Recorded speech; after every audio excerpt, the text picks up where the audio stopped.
मग काय चमचमीत म्हटल्यानंतर मुलांच्या आवडीचा वन अँड ओनली एकच गोष्ट बटाटा. मग आम्ही ठरवलं चला आज मस्तपैकी फ्रेंच फ्राईज बनवूया. चला तर मग मस्तपैकी बटाट्याची सालं काढून घेतली आणि त्याचे छान छान काप करून घेऊया. मस्तपैकी याचे तर सालं काढून झालेले आहेत. आता जे आपण मस्तपैकी उभे काप करून घेऊया.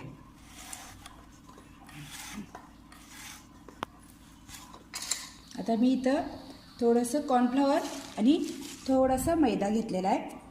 त्यामध्ये आपण छानपैकी थोडं मीठ, तिखट, मीठ चवीपुरतं. मीठ जरा जास्त चांगलं लावून घ्यायचं कारण आपण बटाट्याला पण मीठ लावणार आहे, कापांना पण त्या मीठ लावणार आहे. आणि ह्यामध्ये थोडंसं पाणी घालून आपण काय करू ठेवण्याची एक फाईन पेस्ट तयार करूया. बघा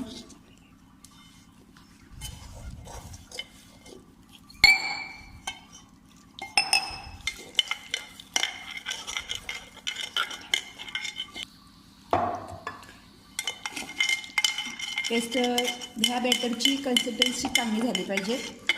अजून थोडंसं हे घट्ट आहे, अजून थोडं पाणी टाकून छानपैकी त्याचे बॅटर तयार करू. तर बघा मस्त स्मूथ असं आपलं बॅटर तयार झालेलं आहे. इथं आपण बटाट्याची कापं घेतलेली आहेत. या कापांना आपण छानपैकी मीठसुद्धा लावून घेतलेलं आहे. आणि इकडं कढईमध्ये तेल गरम करत ठेवलेलं आहे. तेल अतिशय छान गरम झाले. तेल गरम करताना बघा एक गोष्ट बघायची आपण तेल कितपत गरम झाले.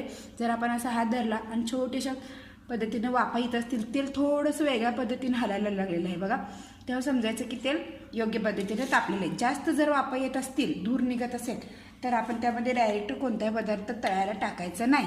कारण काय होतं जर आपण त्या धूर येत असलेल्या तेल कडलेल्या तेलामध्ये जर एखादा पदार्थ टाकला तर काय होतं तो वर्ण फक्त पटकन करपला जातो किंवा लालसर होतो आणि आत तसाच कच्चा राहतो आणि आपल्या पदार्थाची चव बिघडू शकते. चला तर मग पटापटा मी फ्रेंच फ्राईजेस तळून घेते. किती छान मस्तपैकी त्याला टेक्स्चर येते बघा.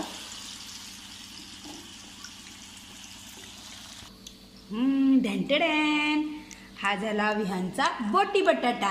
विहान आमचा म्हणतो याला बोटी बटाटा. म्हणजे कसं आहे ना, आता फ्रेंच फ्राईज खाण्यापेक्षा असा घरगुती वेगवेगळ्या पिठांचा एकत्र हे करून बटाटे त्याबरोबर खाऊन छानपैकी घरच्या तेलात तळलेला बोटी बटाटा. मुलंही खुश आणि आईही खुश. थँक्यू.